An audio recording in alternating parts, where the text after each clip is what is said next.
یہ شہر سے کچھ دوری پر فصلوں کے قریب ایک چھوٹا سا گھر تھا جس میں 2 کمرے، برآمدہ اور کچا صحن تھا۔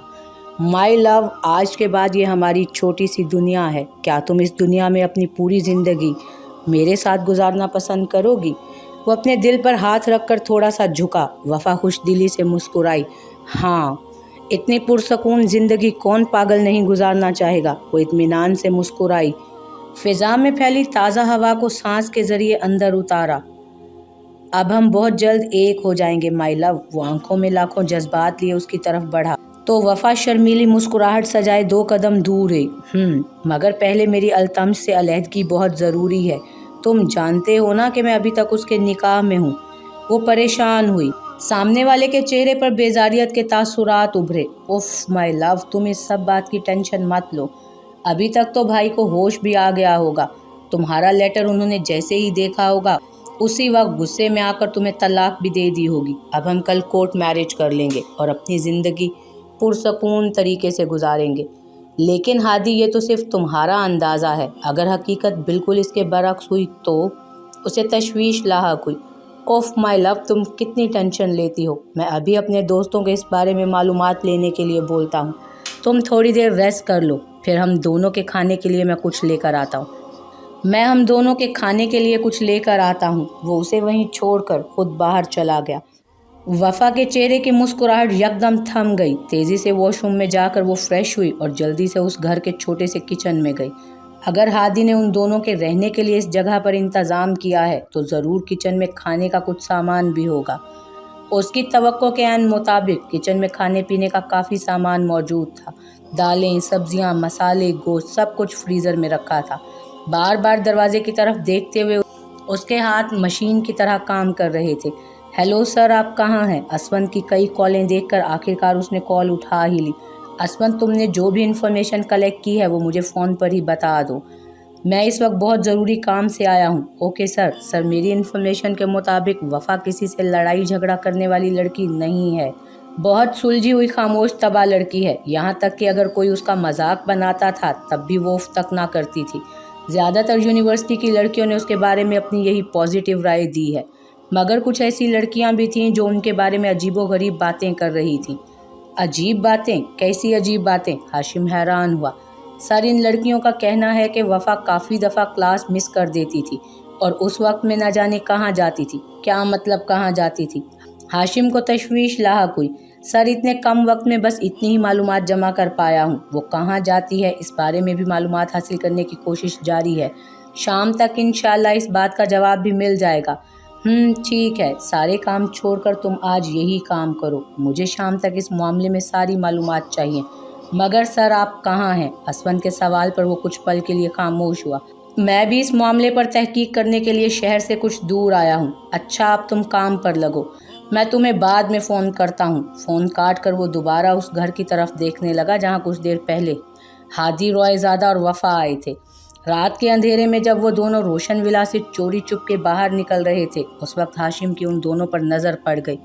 دماغ میں شک نے انگڑائی لی۔ آخر ایک نئی بہو کا اپنے سسرال سے اتنی رات کو اپنے دیور کے ساتھ باہر جانے کی وجہ کیا تھی؟ دال میں کچھ کالا سمجھ کر وہ اسی وقت ان دونوں کا پیچھا کرنے لگا اور اب وہ اس وقت عین اس گھر کے سامنے موجود تھا۔ وہ اندر جانے کا سوچ ہی رہا تھا کہ ہادی روئے زادہ اس گھر سے باہر نکل کر نہ جانے کہاں چلا گیا تھا۔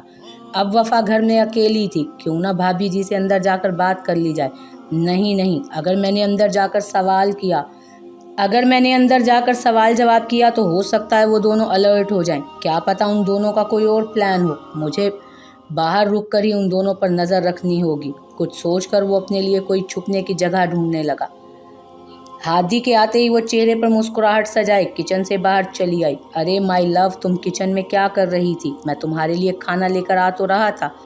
وہ فکر مندی سے اس کی طرف بڑھا۔ ہاں جانتی ہوں تم میرے لیے کھانا لا رہے تھے، مگر ہم دونوں پہلی بار ایک ساتھ کھانا کھانے والے تھے، اسی وجہ سے کچھ اسپیشل کرنا تو بنتا تھا۔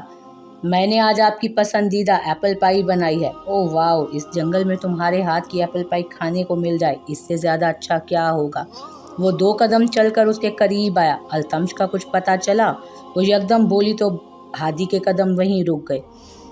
میرا مطلب ہے کہ اس کو ہوش آیا کہ نہیں، اور وہ مجھے طلاق کب دیں گے، کب میں آزاد ہوں گی اور کب ہم دونوں اپنی نئی زندگی کی شروعات کریں گے۔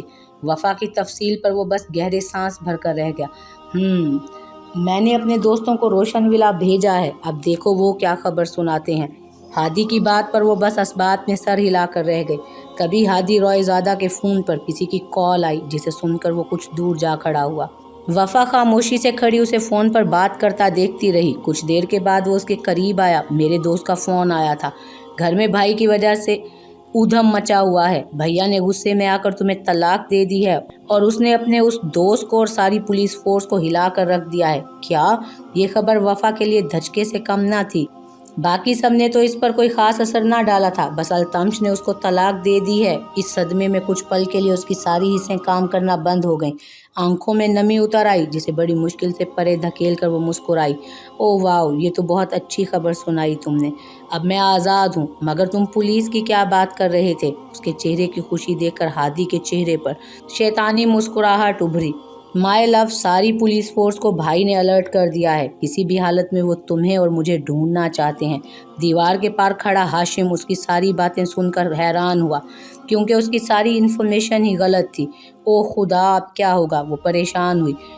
ایسا تو تم نے کوئی خیال ظاہر نہیں کیا تھا کہ اگر میرے دھوکے کے بارے میں ان کو معلوم ہوا بھی تو وہ مجھے اپنی بیوی بلانا بھی پسند نہیں کریں گے، مگر اب یہ سب فکر مت کرو میری جان، یہ ایسی جگہ ہے جس کے بارے میں بھائی کے فرشتوں کو بھی خبر نہیں ہو سکتی۔ ہم یہاں جب تک چاہیں سکون سے رہ سکتے ہیں۔ وہ اسے پرسکون کرنے کی کوشش کرنے لگا۔ سچ؟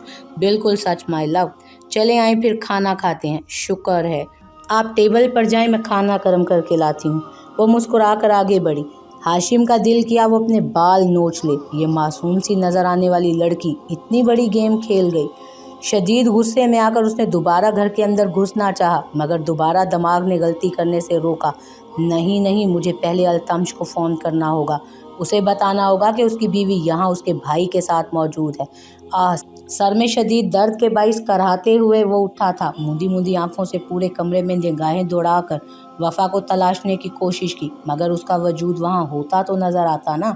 وفا دوبارہ آواز لگا کر اسے پکارا، مگر کمرے میں کوئی ہلچل نہ ہوئی۔ نہ جانے یہ لڑکی کہاں چلی گئی۔ وہ ہلکا سا مسکرایا۔ کل رات وہ اس کے لیے اپنے ہاتھوں سے کھانا بنا کر لائی تھی۔ اسی بات کو سوچ کر وہ دوبارہ سرشار ہوا۔ اٹھ کر اپنے کپڑے اٹھا کر وہ فریش ہونے کے لیے چلا گیا۔ فریش ہو کر ڈریسنگ ٹیبل کے سامنے وہ مسرور سا کھڑا وفا کے شرمیلے روپ کو یاد کر کے مسکرانے لگا۔ کل رات اس کی آنکھوں کی نمی، ایک تاثر اس بات کا ثبوت تھے کہ التمش روئے زادہ کا اس کے دل میں مقام بہت خاص ہو چکا ہے۔ مگر وہ صبح کہاں چلی گئی؟ پریشان تھا وہ اپنا موبائل اٹھانے کی غرض سے بیڈ کی سائڈ کی طرف بڑھا، مگر موبائل کے ساتھ ایک پھڑپھڑاتا کاغذ دیکھ کر اسے حیرانی ہوئی۔ اس کاغذ پر لکھی چند سطروں نے اسے اپنی طرف متوجہ کیا۔ آپ کچھ بھی بولیں التمش، میں آپ سے محبت نہیں کرتی، آپ بہت اچھے انسان ہیں، مگر میرے دل کے تار کسی اور کے تار کے ساتھ جڑ چکے ہیں، میں اب اس رشتے میں اور نہیں رہ سکتی، اس لیے میں آپ کو ہمیشہ کے لیے چھوڑ کر اس انسان کے ساتھ جا رہی ہوں جس سے میں محبت کرتی ہوں۔ یہ صرف چند سطریں نہ تھیں، بلکہ ایک ایسا طوفان تھا جسے پڑھ کر التمش روئے زادہ کے دل کی دنیا ہی تہو بالا ہو گئی۔ ساری خوشگواری اور سرشاری کہیں کھو گئی۔ کل رات سے جو دل بلیوں کی طرح اچھل رہا تھا، اب اس کی سرزمین کسی بنجر کی مانند محسوس ہو رہی تھی۔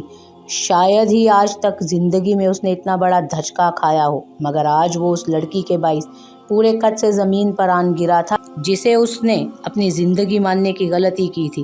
کہاں کمی رہ گئی تھی میری محبت میں؟ ایسا کیوں کیا تم نے؟ یہ جانتے ہوئے بھی کہ تم کسی اور سے محبت کرتی ہو۔ میں نے تم پر کوئی شک نہ کیا، روایتی مردوں کی طرح کوئی ظلم و ستم نہ ڈھایا، ہر شے کو پسے پشت ڈال کر صرف محبت کی، کیونکہ مجھے لگا کہ تم بھی باقی مشرقی عورتوں کی طرح اپنے شوہر سے محبت کرنے لگ جاؤ گی، مگر نہیں، میں غلط نکلا۔ وفا اس کا نام پکارا اور پھر طنزیہ ہنسا۔ وفا نہیں، تمہارا نام بے وفا ہونا چاہیے، بے وفا۔ التمش روئے زادہ کچھ بھی برداشت کر سکتا ہے، مگر بے وفائی نہیں۔ تمہیں اس بے وفائی کی سزا ضرور ملے گی۔ وہ اتنی زور سے دھاڑا کہ روشن ولا کے در و دیوار کانپ گئے۔ کھانا کھا کر وہ جیسے ہی میٹھے کی طرف آیا تو وفا کی ساری حصیں بیدار ہو گئیں۔ مائی لو، پہلے تم کھاؤ، پھر میں کھاتا ہوں۔